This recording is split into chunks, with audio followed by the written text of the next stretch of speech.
Во овој воведен дел од нашата денешна средба е Жарко Трајановски. Тој го работеше прегледот на најзначајни настани, изјави и наслови од печатените медиуми, и тоа почнувајќи од април 99 до денес. Зошто април 99?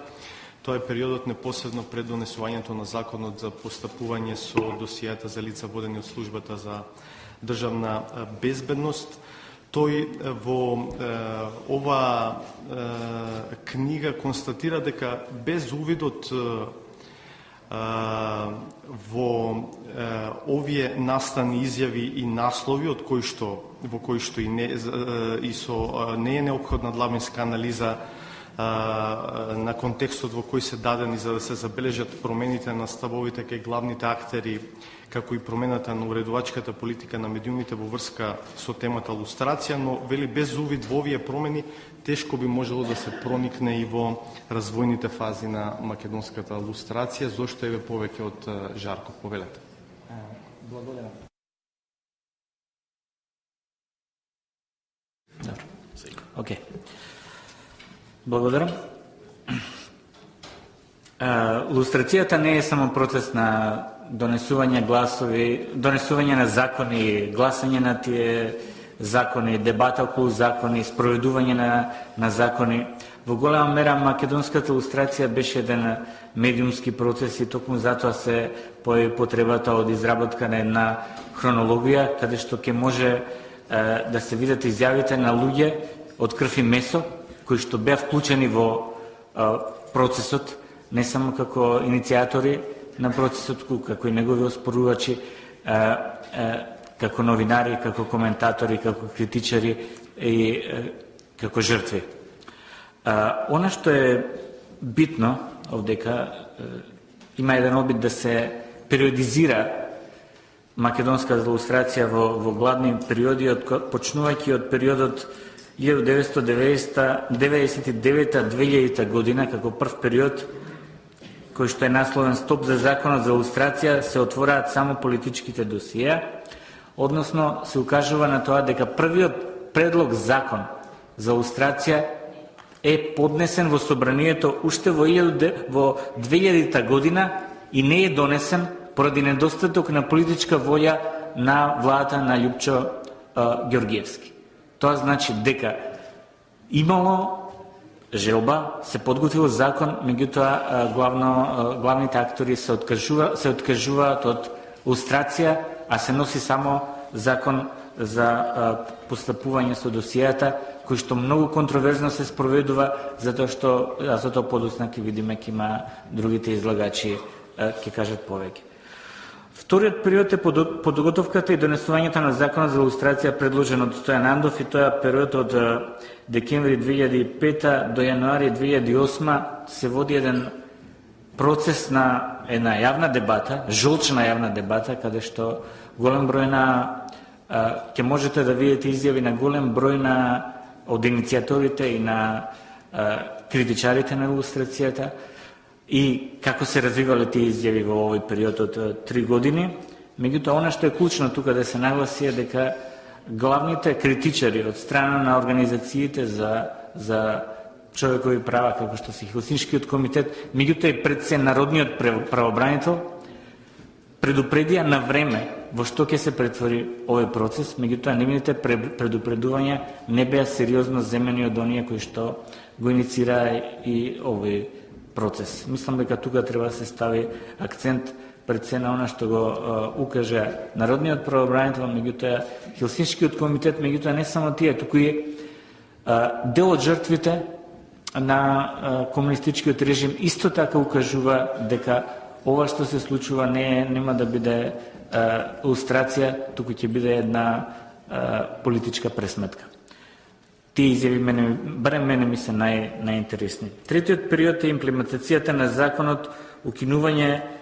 на одредби од Уставниот суд, законски измени и дополнување, и тоа е од февруари 2008 до февруари 2011, исто контроверзен период каде што се врши, каде што имаме жестока дебата во медиумите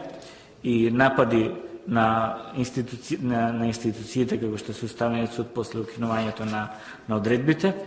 Во овој процес учествуваше еден од иницијаторите, беше и самата фондација и таа еден од актерите во процесот и тука имаме изјави од содржани од фондацијата, која што нели е доста цитирана во процесот на лустрација, затоа што и од страна на иницијаторите на законот, кои што се повикуваат на проектот лустрацијата во земјите на Западен Балкан, меѓутоа и од страна на критичарите кои што нели и оние кои што оспоруваа лустрацијата кај Уставниот суд. Четвртиот период е имплементација на измените на законот за лустрација и нивното повторно укинување од страна на Уставниот суд, каде што имаме најжестока медиумска пресметка, и петиот е донесување нов закон за лустрација во 2012 година и негова имплементација, и тоа се уште трае. Јас не би дожил премногу, само би укажал на два моменти дека кои што според мене се така клучни. Наспроти очекувањата дека лустрацијата ќе биде еден инструмент за транзицијска правда, таа страна според мене е инструмент за, од една страна за манипулација, од друга страна за компрометација. Тука ќе се обидам да ги објаснам овие две тези. Прво нешто што се манипулираше, имаме една огромна манипулација со жртвите од комунистичкиот период. Медиумски се манипулираше дека лустрацијата е всушност процес на воспоставување на правда, иако станува збор само за еден од инструментите на транзицијската правда, а другите инструменти кај нас воопшто не беа применети. Така да дојдовме до еден парадокс да немаме воопшто никаков закон за рехабилитација и закон за обештетување на жртвите, се спроведува лустрација во име на жртвите и имаме тотално маргинализирање на жртвите во овој процес на лустрација и оттаму се поставува прашањето каде се жртвите од комунистичкиот период. Дури имаме и таква една ситуација да се препозна каде се, да речеме, жртвите од Голи оток. Дали се поставува прашањето, дали се навистина тие можеби најисплашени од овој процес на лустрација, затоа што еден од пишувачите на законот, како што можете да видите во ова хронологија, практично јавно ги обвини дека 90% од жртвите на Голи оток били информатори на службите за државна безбедност. Потаму се поставува прашањето зошто немаме видливост на жртвите кога инструментите на транзицијска правда, целта на тие инструменти е токму тоа, да ги охрабрат жртвите, да можат да се соочат со одредени, да можат да бидат активни чинители во овие процеси. Самиот факт што ги нема жртвите никаде во овој процес укажува дека нешто сериозно не е во ред со македонската лустрација. Другата манипулација е манипулацијата со јавното мнение, која што беше извршена, и манипулацијата со еден термин, со клучниот термин соработник. Она што можеме да го видиме од овој процес на барање информација од надлежните е дека тие оперираат со еден термин на соработник. Она што е соработник на службите воопшто не е исто со она што Комисијата за лустрација го интерпретира како соработник и тоа е една од клучните манипулации во однос на процесот на лустрација, а другата исто така манипулација е зошто токму процесот на лустрација е фокусиран на соработниците, кога да речеме стандардите на Советот на Европа укажуваат дека се фокусирани токму на главните прекршители на човекови права, а тоа се луѓето кои што од позиција на моќ во нашиот, како што е укажено со нашите законски термини, формирале досија со кои што се кршени правата на луѓето од идеолошки или политички причини.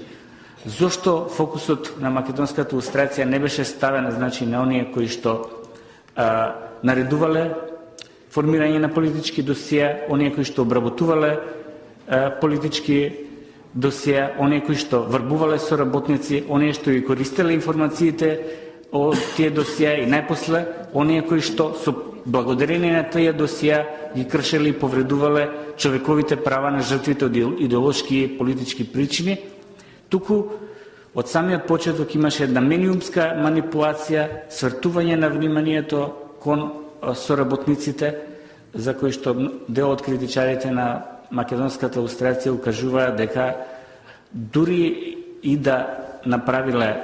нешто противзаконито, дека тоа не се работи за клучни прекршители на човекови права, туку за евентуално за помагачи, и нивната улога останува најмистериозна и најнерасветлена во овој процес. Сега, тука има во оваа книга и значи покрај овие манипулации има и обид, нели, како да се некои насоки како да се врати по можност излетаниот лустрацијски воз од шините во согласно со препораките на Советот на Европа. Знаме дека тоа е контроверзна тема и дека многу луѓе се обесхрабрени и веќе не веруваат во овој процес, меѓутоа има тука конкретни насоки. А оно што сепак недостасува, а останува како предизвик за понатамошно истражување и анализа, е тоа анализа на конкретни случаи како Комисијата за лустрација донесувала одлука за прогласување на соработници. Оно што можеме досега да го видиме од малиот број на случаи кои што се објавени, имаме случаи да Комисијата прогласува соработници на луѓе кои што се заведени во документите само како извори на информации. Имаме случаи каде што Комисијата прогласува за соработници луѓе кои што воопшто немаат никаков псевдоним, или пак ако прогласува луѓе за соработници кои што имале псевдоним, не е воопшто познато дали тој псевдоним бил соработнички или псевдоним на лице кој што било под оперативна обработка на податоци. Воопшто не е јасно од тие досија дали се тоа досија на лица кои што се обработувани или се соработнички досија, а од она што како информација го добивме во овој процес е многу јасно само едно, дека Комисијата нема воопшто директен увид во регистрите за соработници на службите и дека регистрите за соработници на службите се уште остануваат како класификувана информација, и тоа дури оние кои што се однесуваат на периодот до 1991 година. И тука сега ќе завршам. Еден од условите, една од клучните предпоставки за да може воопшто да има лустрација е токму тоа, да имаме пристап до документите и до досиеата на оние политички досиеа и документацијата на службите до 1991 година. Без такво нешто нема никакви предпоставки за да се изведува лустрација. Пристап до такво нешто, подеднаков пристап, треба да имаат не само оние кои што ја спроведуваат лустрацијата, туку и оние кои што се најмногу засегнати од неа. Значи, не само жртвите на повредите, туку и оние кои што можат да бидат посочени како предмет на